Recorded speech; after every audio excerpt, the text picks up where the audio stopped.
Сьогодні я хочу вам розповісти про пакетні рішення ремонту. А розпочнемо ми з вайтбоксу. Що входить в цей пакет?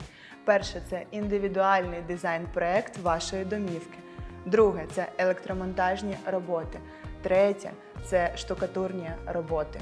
Четверте – це сантехнічні роботи, а також траса кондиціювання.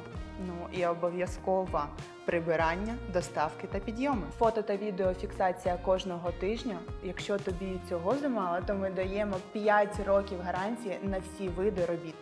Для більш детальної консультації пиши в Директ.